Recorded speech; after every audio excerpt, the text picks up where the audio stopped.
Brigitte Fossé, bonjour. Bonjour. Vous revenez avec un spectacle Sand Chopin, la vie et la passion, les lettres de Georges Sand, la musique de Chopin. Ce sera au Victoria Hall à Genève le 2 mars.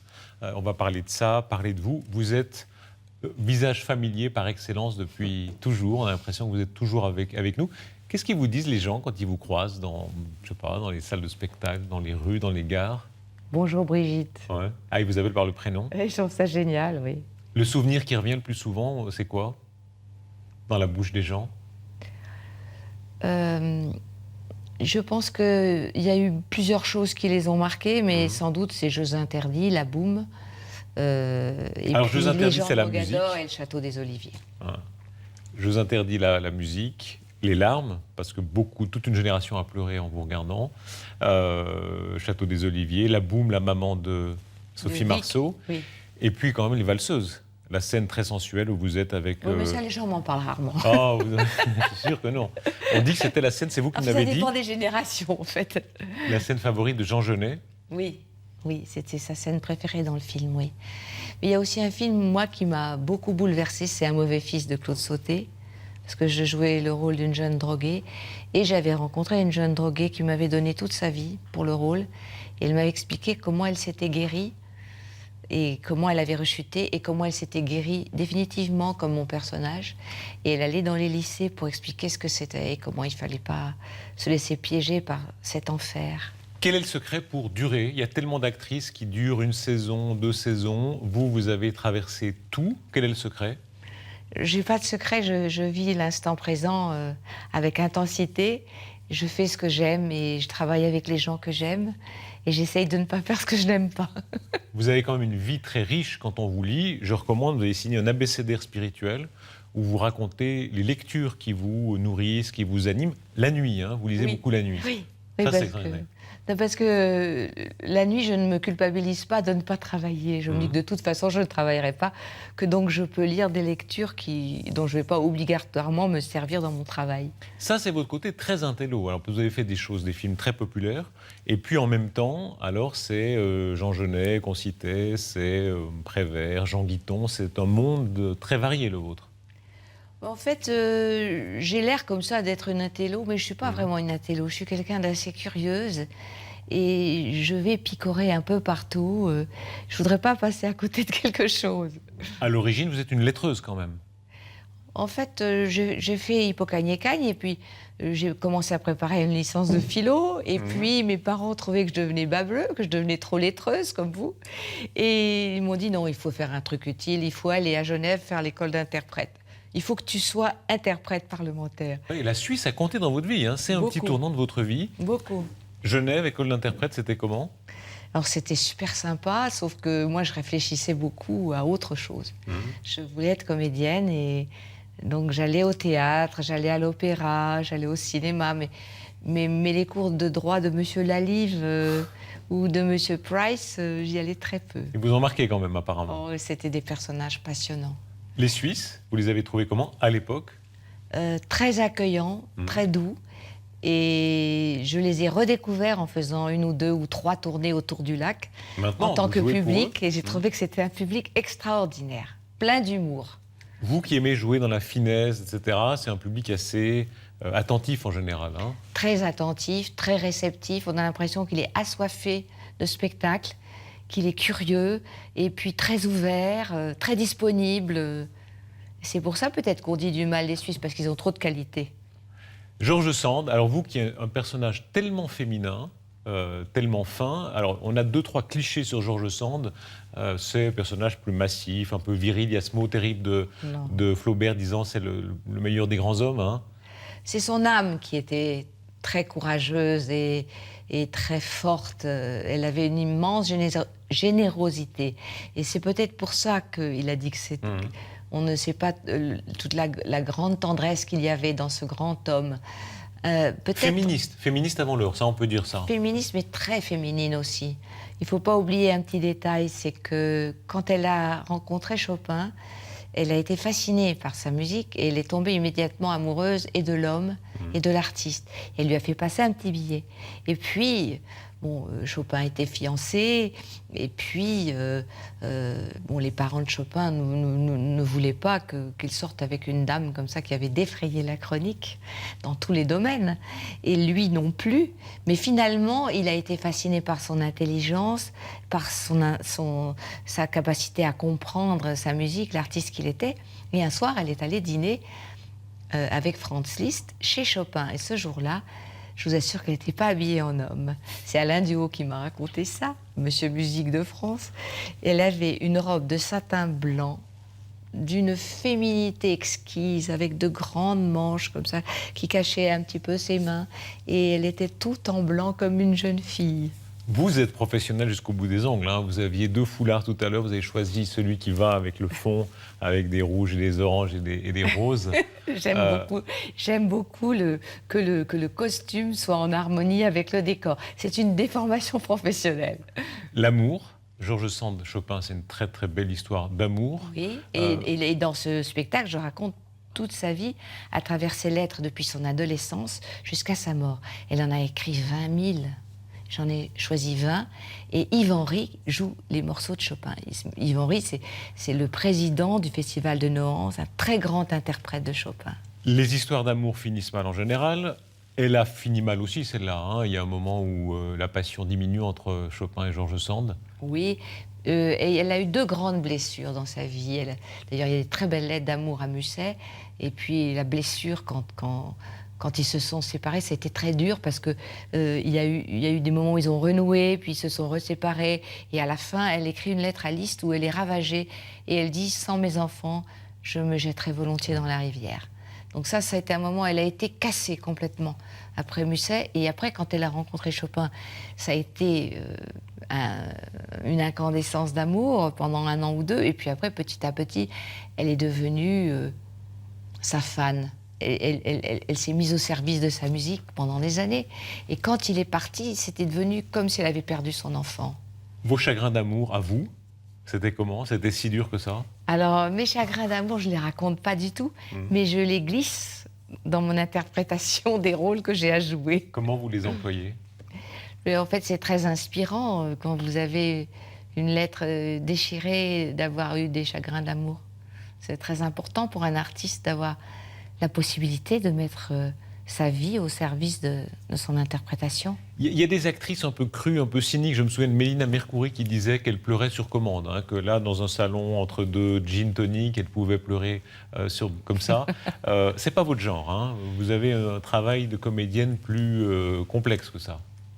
Ça dépend des jours. Il y a des moments où je peux faire appel à la technique comme tout un chacun. Je ne suis pas parfaite. Le travail chez vous, on sent que c'est quelque chose d'extrêmement présent. D'abord, vous avez toujours travaillé énormément. Je recommande sur YouTube, il faut aller voir, il faut taper Brigitte Fossey. Et il y a un nombre de spectacles inouïs, anciens, actuels. Vous lisez du Prévert, vous lisez du Guiton, vous lisez Pierre et Leloup. Du Guiton? J'ai jamais lu non, du Guiton. vous citez Guiton. Ah bon je sais pas, je regarde jamais YouTube, mais je devrais pas le dire. Le travail, c'est essentiel pour vous? Oh, le travail, c'est une façon de respirer pour moi. C'est mon oxygène, c'est à la fois le rêve et en même temps les rencontres. Brigitte Fossey, au début, Jeux interdits. Je ne sais pas combien de fois vous avez été forcée de raconter cette aventure, mais elle est tellement extraordinaire. À 5 ans, vous êtes une star mondiale parce qu'un cinéaste vous repère. C'est un pari au début, un pari autour de votre famille, c'est ça? Oui. Parce que mes parents étaient cinéphiles et donc quand ils ont lu l'annonce que René Clément cherchait une enfant, ils ont voulu rencontrer René Clément. Pourquoi vous? Pourquoi il vous a choisi vous, d'après vous? Grâce à sa femme. Parce que sa femme, Bella, je crois, a trouvé que je correspondais au personnage qu'il cherchait, alors qu'il cherchait une enfant de 9 à 11 ans. Et cette femme russe, qui était en même temps son Pygmalion, lui a dit de me garder. Lui m'avait trouvée trop petite. Qu'est-ce qu'il y avait chez vous qui retenait comme ça, à ce point-là, l'attention? Je ne sais pas, peut-être quand il a raconté son histoire et qu'il m'a demandé de l'interpréter, j'ai été capable de la raconter assez fidèlement. Peut-être que c'est mon attention, je ne sais pas. Oui, vous avez un regard très attentif. Vous avez une façon de fixer quand vous vous intéressez à quelqu'un ou quelque chose. Vraiment, c'est... En ce moment, je m'intéresse à vous, là. Non, vous êtes très gentil. Vous êtes forcé, là, je vous oblige. Non, mais je cherche surtout le contact vrai. C'est-à-dire que je me méfie des conventions, des codes, des clichés, et j'essaye d'avoir un moment simple. Le succès inouï, ça a été un succès extraordinaire. À 5 ans, 5 ans, 6 ans, au moment où le film sort, etc., comment est-ce qu'on est consciente de ça? Il y a un moment où c'est quand même extraordinaire, par définition. Hein. Mais en fait, ce qui était extraordinaire, c'était mes parents. Parce que mes parents disaient toujours tu as du succès parce que René Clément a fait un beau film. Tu as du succès parce qu'il a beaucoup de talent. Tu as du succès parce que Jeux interdits est un très grand film. Et tu as du succès parce que tu as la chance de l'avoir rencontré. Et ils m'ont donné ce sens-là. C'est-à-dire que toute ma vie, je me suis rendu compte qu'on ne pouvait rien faire seul. Et que tout était une question d'harmonie entre les êtres et d'échange et de création collective dans le théâtre, dans la télévision et même dans la famille. Même dans la famille. Vous avez des parents magnifiques. Hein. Quand vous en parlez, ça donne les larmes aux yeux parce qu'il y a un amour extraordinaire. Des gens joyeux. Oui. Vraiment joyeux. Hein. Oui, vraiment joyeux, vraiment fantaisistes et en même temps très responsables de leur enfant, me donnant le sens de ce qui est grave et de ce qui est léger. Et surtout, ils avaient le sens du jeu. C'est-à-dire que pour avoir beaucoup d'autorité avec un enfant, il faut qu'il y ait des entr'actes, il faut qu'il y ait des pauses. Même au Carmel de Lisieux, il y avait des récréations. Et Sainte-Thérèse de Lisieux était déchaînée, elle faisait rire tout le monde. Et catholique amusé, hein, c'est un mélange assez extraordinaire. Vous racontez les départs pour la messe le dimanche. C'est pas du tout triste ou compassé. Vous dites votre mère se maquille, que ça rigole beaucoup dans la maison. Oui. Oui, c'était la fête. C'était la fête permanente, en fait. C'était la fête permanente. Et surtout, une grande ouverture aux autres, c'est-à-dire aux autres nationalités. Mon père aimait beaucoup voyager, nous emmenait en voyage. On partait toujours en Angleterre. On bougeait beaucoup. Il vous parle de Chaplin, je crois, de Shakespeare. Enfin, il y a Oui. une espèce de richesse comme ça quotidienne. Oui, absolument. Et puis, ça oscille de la plus grande verdeur à la plus grande poésie. La verdeur, c'était quoi? Des gros mots, ou quelquefois il nous lisait du Rabelais, c'était très agréable. Qu'est-ce qu'on riait, on avait des fous rires. Chaque jour, à chaque repas, il y avait un fou rire. Succès donc de Jeux interdits, avec cette famille-là qui vous entoure. Il y a des scènes inouïes. D'ailleurs, vous êtes présentée à la reine d'Angleterre, à Elisabeth II, en tant que toute petite fillette. C'était comment? Vous devez être très droite, vous avez appris la révérence, j'imagine. Oui, mais moi, on m'avait dit de ne pas la suivre, mais je l'ai suivie quand même parce que j'avais l'impression que c'était une fée. Elle était transparente, elle était belle. Et on m'a rattrapée par ma petite jupe.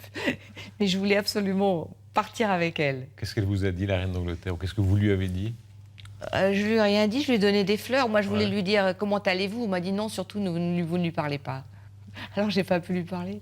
À 5 ans, à 6 ans, tournée triomphale, vous allez à la Mostra de Venise. Oui. On imagine toute petite fille comme ça, à Venise, fêter. Vous avez un souvenir de ça? Oui, je me souviens très bien. Il y avait une très belle plage au Lido où j'allais me baigner. C'était génial. Et puis, il y avait beaucoup d'interviews. Alors ça m'embêtait beaucoup. Comment on revient de ça? Enfin, je veux dire, comment on survit mentalement à ça? Apparemment très solidement. Oh, vous savez, moi, j'aimais surtout aller à l'école, en fait. J'aimais étudier, j'aimais le français. Donc, quand on m'a demandé après pour d'autres films, on a téléphoné à Tourcoing pour que j'aille en Amérique et tout ça. Moi, je voulais continuer à vivre ma vie quotidienne avec mes parents, faire du piano, de la danse classique. Je crois que j'ai eu une vie tellement chaleureuse, remplie d'amour, surtout, que tout ce qui est un peu gloriole et tout ça, c'est passé à côté de moi, ça ne m'a pas submergée. Il y a un moment quand même où vous revenez à la comédie. Ça se passe comment exactement? Alors là, vers l'âge de 13-14 ans, j'ai l'impression d'avoir la vocation, la vocation du théâtre. C'est venu comment là? Une voix intérieure. Ma mère m'avait dit, Brigitte, la conscience, c'est une voix intérieure, écoute-la. Alors je l'ai écoutée. Je l'ai écoutée, mais j'ai attendu d'être sûre. Donc j'ai d'abord fait des études littéraires, et puis je suis venue à Genève, mais quand la lettre d'Albicoco m'a demandé de jouer Yvonne de Gallet, j'ai quitté Genève et je suis allée préparer le conservatoire d'art dramatique. Qu'est-ce qu'on vous proposait comme rôle à l'époque? On me proposait le rôle d'Yvonne de Gallet dans Le Grand Maud, dans le film Le Grand Maud. C'était quand même un rôle extrêmement beau. Et puis aussi, comme j'aimais beaucoup ce roman, j'étais contente d'entrer dans l'histoire. On parlait tout à l'heure de cette scène très sensuelle des valseuses, hein, quand Depardieu et Devers découvrent vos seins. C'est vrai qu'elle dit beaucoup de votre emploi au théâtre, souvent à la fois très fine, mais très maternelle, très sensuelle en même temps. Vous avez joué tous les emplois. J'ai eu beaucoup de chance dans ce domaine, c'est vrai, surtout au théâtre. Parce que au cinéma, c'est peut-être un peu plus limité. Quoique, ceci dit, quand j'ai joué dans Les Valseuses, les gens étaient un peu interloqués. Ils ne comprenaient pas. À l'époque, c'était un choc terrible, hein, le film obscène, enfin, ça avait beaucoup choqué en général. C'est ça. Mais d'un autre côté, je crois qu'être comédien, c'est pouvoir justement entrer dans des vies très différentes et défendre ces personnages qu'on a interprétés.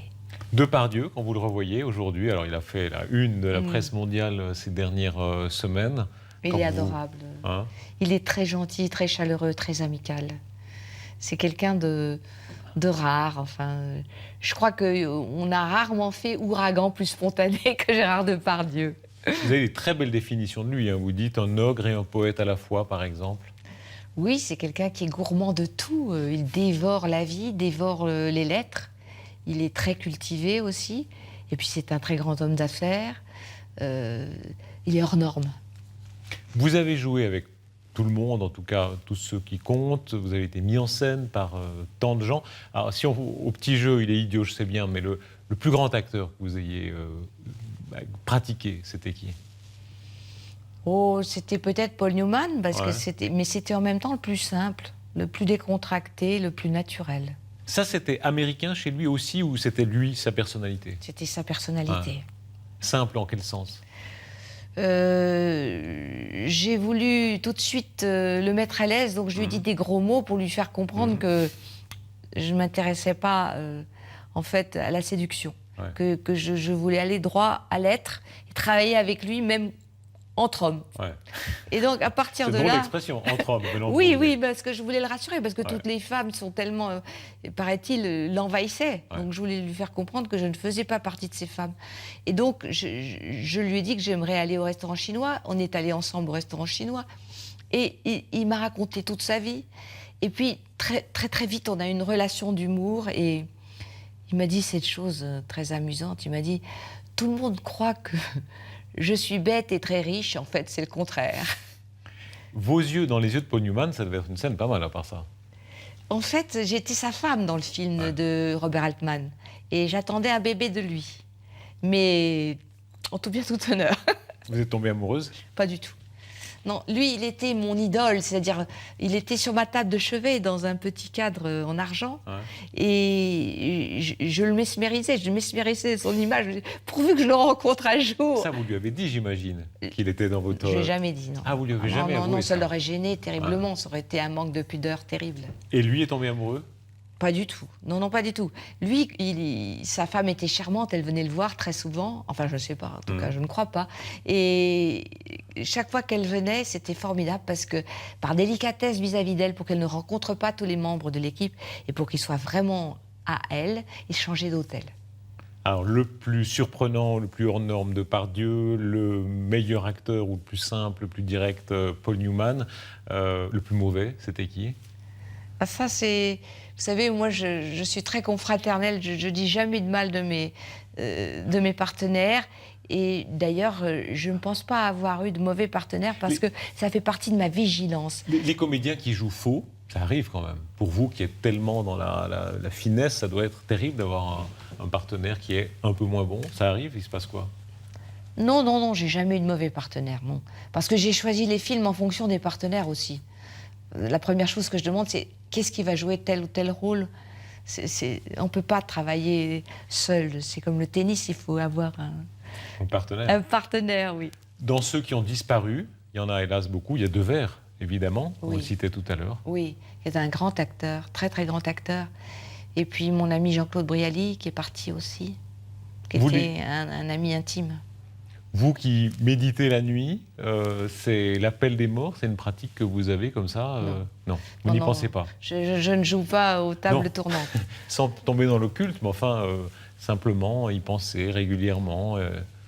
Non, la nuit, je ne médite pas. Je lis des choses magnifiques. Je lis du Victor Hugo, je lis du Rilke, je lis des choses très très belles, même du Jacques Prévert. Mais ça me fait vivre, c'est pour vibrer, c'est pas pour aller valser avec les morts. Et quand je me souviens de quelqu'un que j'aime, ça me fait vivre plus intensément, de me souvenir d'eux et de vivre pour eux. Vous êtes une lectrice extraordinaire. Alors, dans chaque spectacle, ou alors quand c'est du texte appris, c'est autre chose, mais quand vous lisez, c'est en soi quelque chose d'assez admirable. On sent vraiment que vous incorporez le texte. Hein. Oui, oui, oui. Je trouve que la lecture sur scène, Ouais. c'est un moment où les passions de l'auteur doivent prendre corps. Et le fait de tenir le papier avec le texte de l'auteur me libère complètement. C'est-à-dire que je me dis, bon, je peux varier à l'infini, je peux aller au fond de la liberté d'expression parce que le public voit que je lis l'auteur, que je n'invente pas. Comment est-ce que vous lisez dans l'intimité? On vous imagine. Alors, la nuit, vous êtes comment? Vous êtes très cocooné dans des... Oui, et puis j'ai tous mes livres à côté de moi. Et on peut à peine descendre du lit. Il y a le choix. Il y a vraiment le choix. Brigitte Fossé, vous avez à peu près tout joué. Il y a un rêve que vous ayez encore quand vous vous dites un tel va m'appeler pour jouer ceci ou cela? J'espère bien qu'on Oui, va m'appeler pour jouer Qu'est-ce que vous ceci, pouvez cela. jouer encore de surprenant? En fait, j'ai énormément de rôles à jouer, j'ai beaucoup de choses à faire et je ne comprends pas que vous vous posiez cette question, vraiment. J'ai vraiment devant moi une route très attirante, avec tous les rôles des femmes dans la force de l'âge, comme on dit. Il faut remonter votre foulard parce qu'il descend légèrement sur le micro. Pardonnez-moi. Mais il est tellement beau que, effectivement... Non, c'est moi qui... Brigitte Fossé, vous allez jouer George Sand et Chopin, enfin un spectacle, les lettres de l'une et la musique de l'autre. Qu'est-ce qui émeut le plus? C'est le texte ou c'est la musique? C'est les deux? Je crois que ce qui est extraordinaire, c'est que c'est un véritable dialogue entre la vie de George Sand et les différents morceaux de musique de Chopin. Et surtout, on la suit chronologiquement dans toutes les étapes de sa vie. On la suit quand elle a son premier bébé, quand elle fuit à Paris avec Jules Sandeau, quand elle commence à écrire, dans sa vie de romancière émerveillée, éblouie par la passion de l'écriture. Et puis après, il y a l'insurrection de Paris, sa terreur devant les massacres. Et puis elle traverse comme ça beaucoup d'amitiés, et puis ses passions amoureuses, et puis à la fin, sa grande amitié éblouissante et très ouverte à la vie, après toutes les souffrances, après toutes les déceptions politiques. C'est l'amour pur avec Flaubert. Ils se voient peu, mais ils s'écrivent, ils se donnent leur vie l'un à l'autre à travers la correspondance. Brigitte Fossé, merci. Vous le donnez, ce sera le 2 mars au Victoria Hall à Genève. Oui. Rendez-vous. Merci beaucoup. Oui, merci avec Brigitte Fossé. Mon ami pianiste Yves Henry, qui est un très grand artiste. Merci. Merci à vous.